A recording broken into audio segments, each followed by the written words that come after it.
Have you ever stopped to wonder how a message typed on your phone in Bangkok can appear instantly on a screen in New York? Most people think the internet is just a place for social media, streaming videos, or online shopping, but it is much more. Beyond entertainment and commerce, the internet is the invisible network that keeps our banks running, our hospitals connected, and even our homes powered and secure. Imagine this scene. You wake up, check your email on a tablet, and see a message from a friend in London.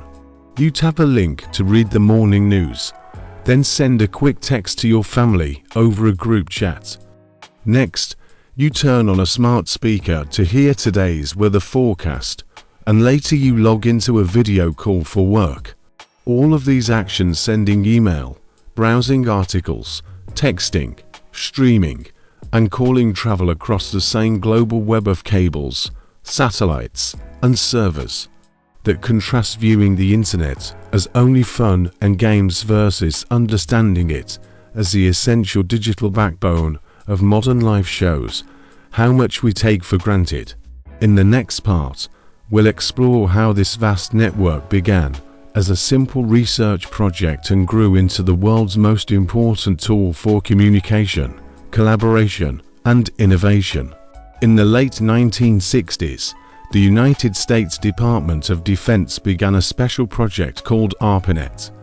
Its goal was simple but bold: connect to university computers so they could share information. In October 1969, a student at UCLA typed the word login, but the system crashed after the letters L and O. Moments later, the engineers fixed the problem and the full word went through. This small success proved that distant computers could talk to each other. Over the next few years, more universities and research centers joined ARPANET. By 1973, there were 10 nodes, places where computers connected. But each network used different methods to send data. In 1974, two computer scientists, Vint Cerf and Bob Kahn, designed TCP/IP, a set of rules that let any network join the growing system.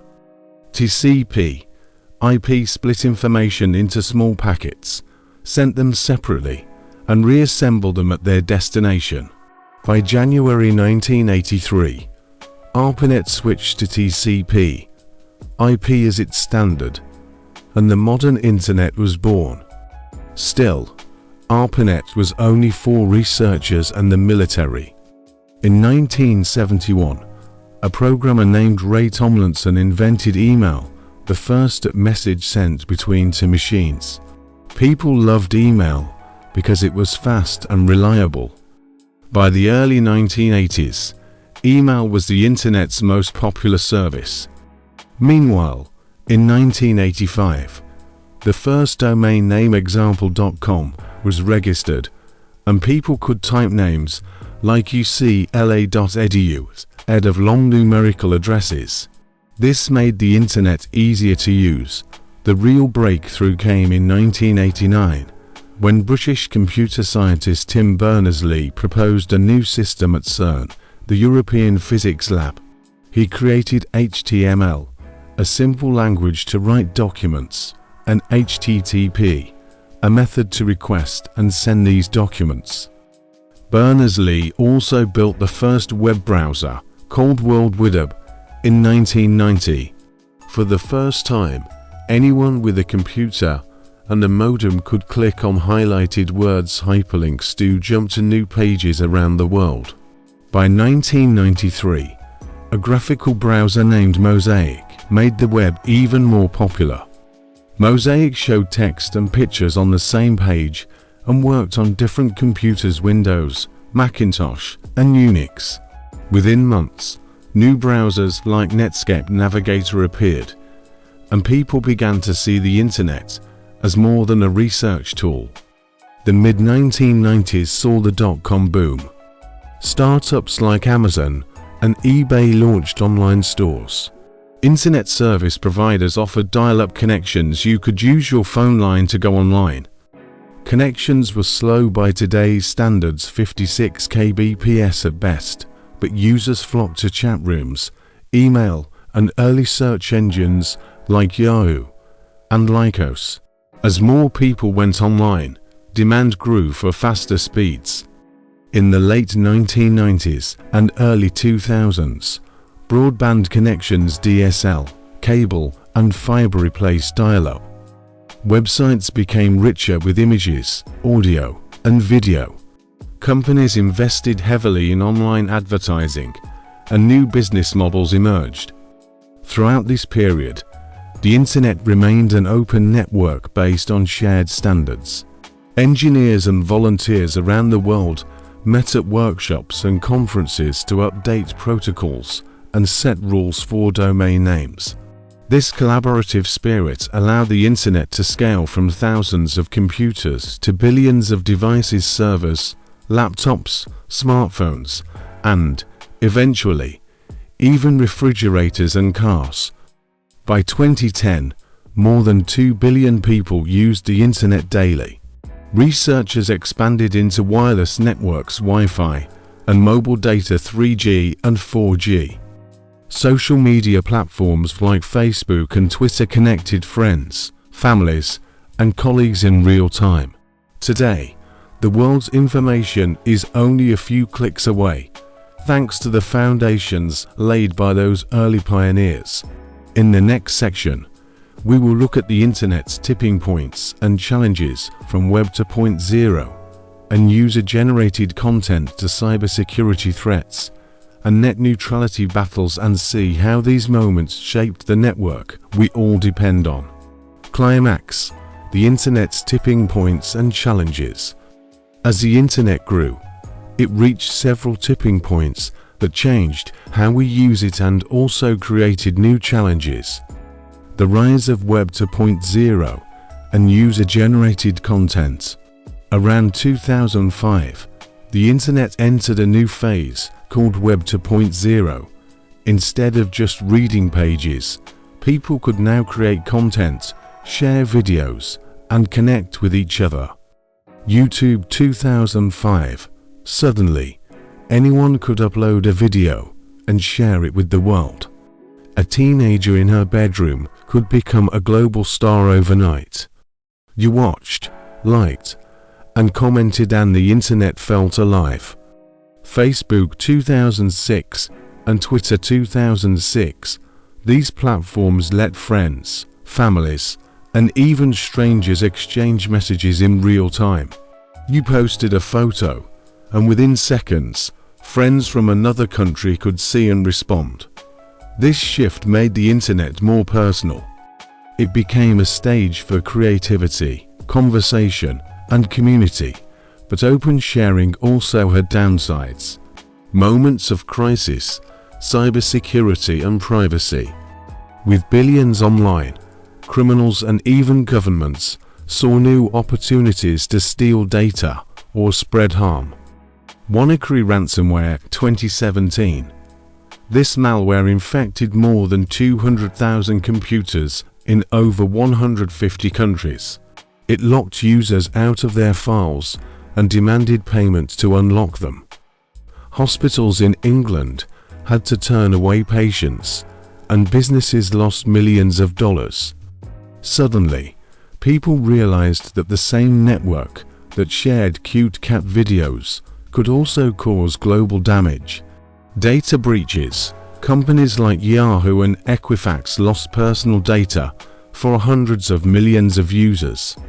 Names, emails, and even social security numbers leaked. Users felt betrayed and asked, "Can I trust the internet with my private life?"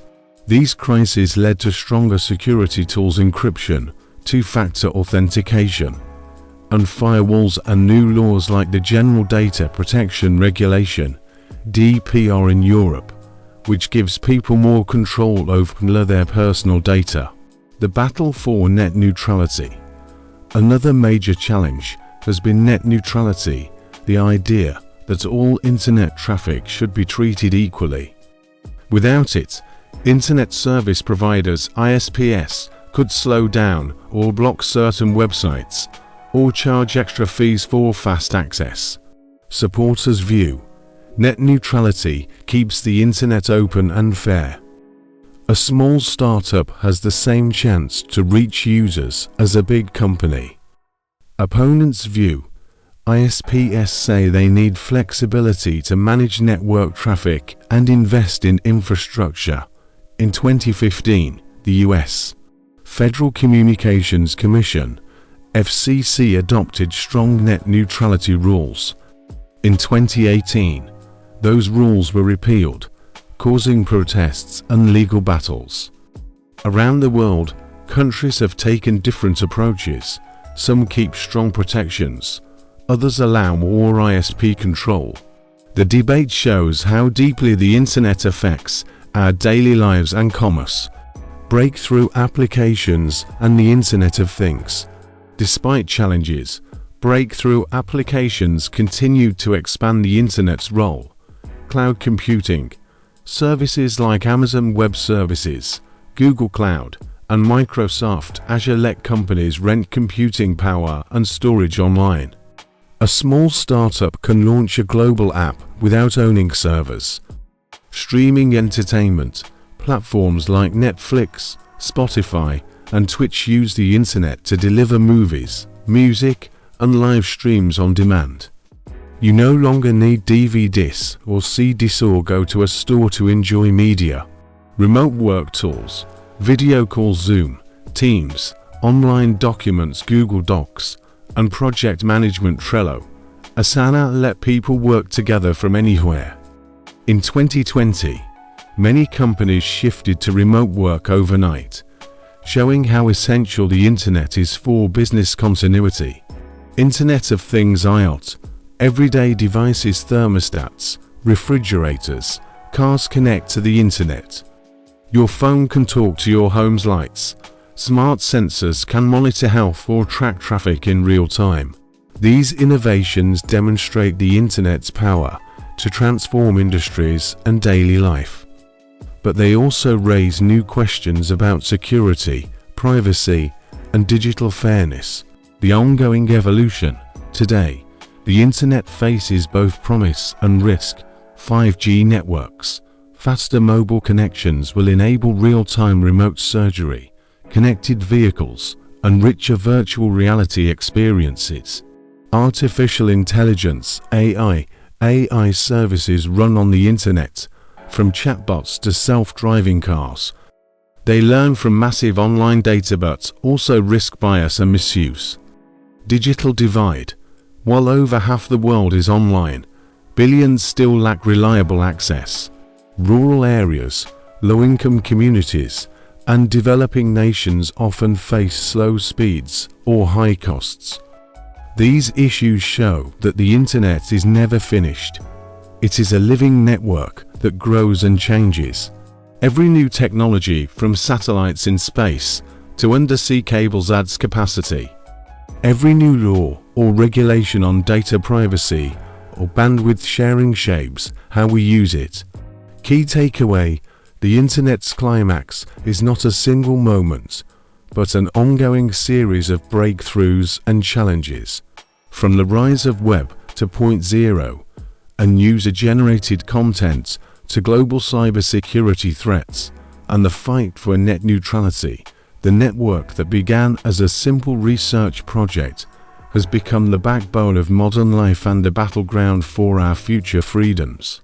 In the next section, we will conclude by looking at today's landscape, emerging technologies like IoT and AI, and reflect on the core lessons the internet teaches us about collaboration, open standards, and the power of shared ideas.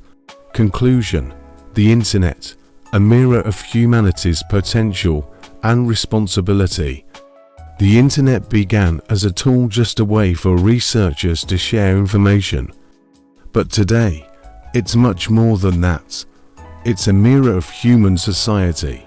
It shows our creativity, connection, curiosity, but also our conflicts, fears, and flaws. A digital reflection of who we are.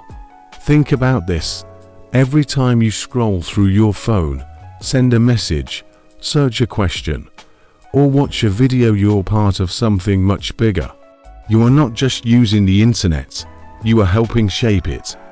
The websites you visit, the content you share, the comments you write, these tiny actions create trends, drive decisions, and influence what millions of others see. In that way, the internet is not just out there, it's inside our daily habits. It has become part of our thinking, our learning, our relationships. But with this great power comes a deep responsibility. From access to impact, we used to ask, do people have internet access? Now we must ask, what kind of internet are they accessing? Are people being informed or misled? Are voices being amplified or silenced? Are we using the internet to grow or just to scroll? The internet can spread love or hate. It can educate or distract. It can build bridges or walls. That's why digital literacy is more important than ever. Knowing how to think critically, how to verify sources, how to stay safe, these are 21st century survival skills. The rise of a borderless world. Perhaps the most beautiful gift the internet gives us is connection across boundaries. A student in Nigeria can learn from a professor in Canada.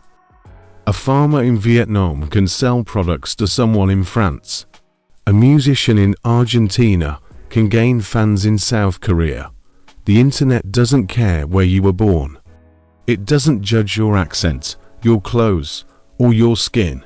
It sees your ideas.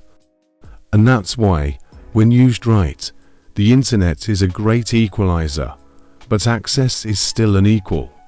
Billions of people are not yet connected or only partially. The next great mission of our digital age is to make sure every voice has a chance to be heard safely, freely, and fairly. Final reflection. So, what is the internet, really? It's not just code or cables.